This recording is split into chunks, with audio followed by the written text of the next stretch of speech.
So a friend of mine sent me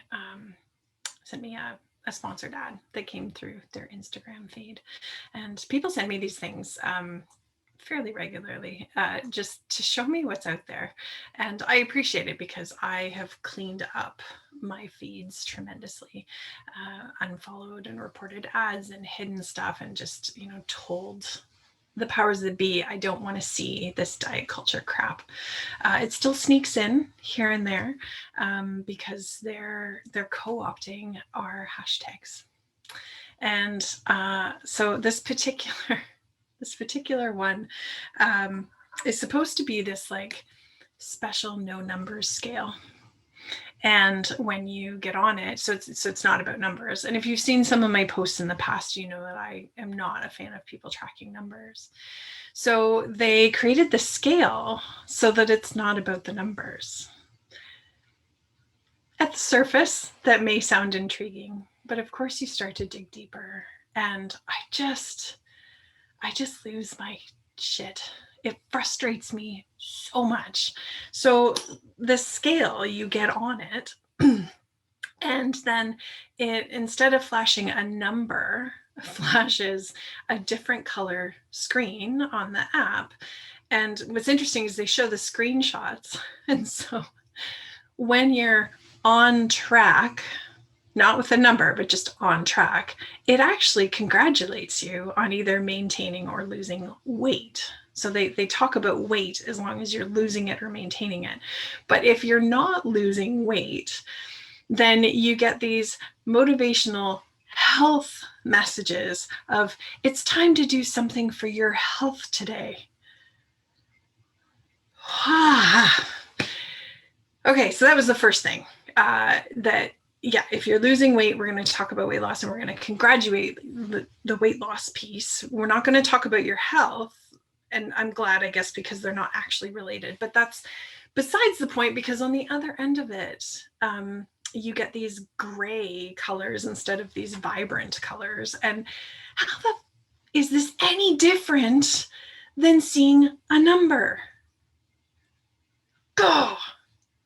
It's like when they decided to do the stoplight stuff for food. Well, it's not about restricting food, but there's going to be red light foods that you should really not eat very often, or eliminate altogether. And then there's going to be the yellow light foods, which are they're okay sometimes food. And then you're still categorizing food as to whether it's good or bad, or sometimes a little bit of both.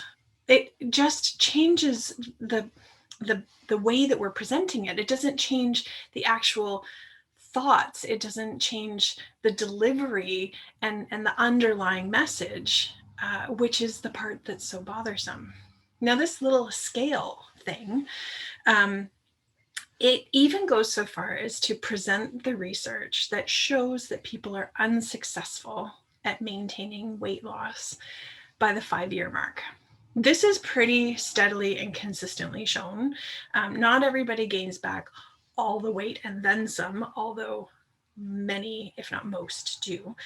Some only gain back some of the weight, but the point is that initial weight loss that people experience, and show us in their before and after pictures in the first 6 months, maybe 12 months, it disappears by the year 5. And the statistics on success in terms of using weight as a success are null and void. So they present this research. They even quote the research. And then they go on. This is my frustration with Noom too, where they're like, this is different and this is proven and this is going to give you long-lasting, sustainable, lifelong results. Show me the freaking research. They don't have it. They don't have it because it does not freaking work, because it's still a diet. And this scale is still a dieting tool.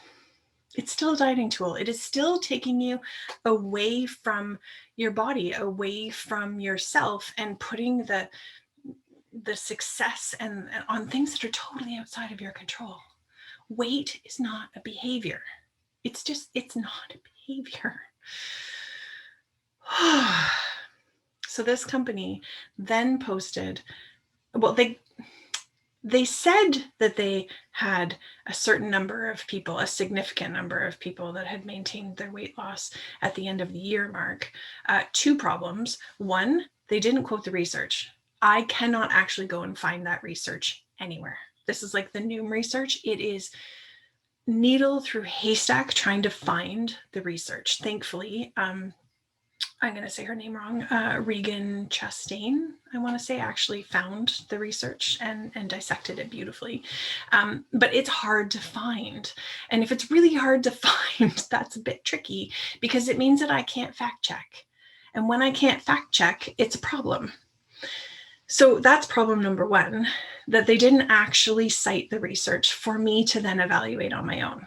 Secondly, it was after 1 year. They had just said 2 screens up that after 5 years, it doesn't work. Nothing, all of the diets don't work. And then they why? Why is it not illegal? Why, like, how is this still allowed?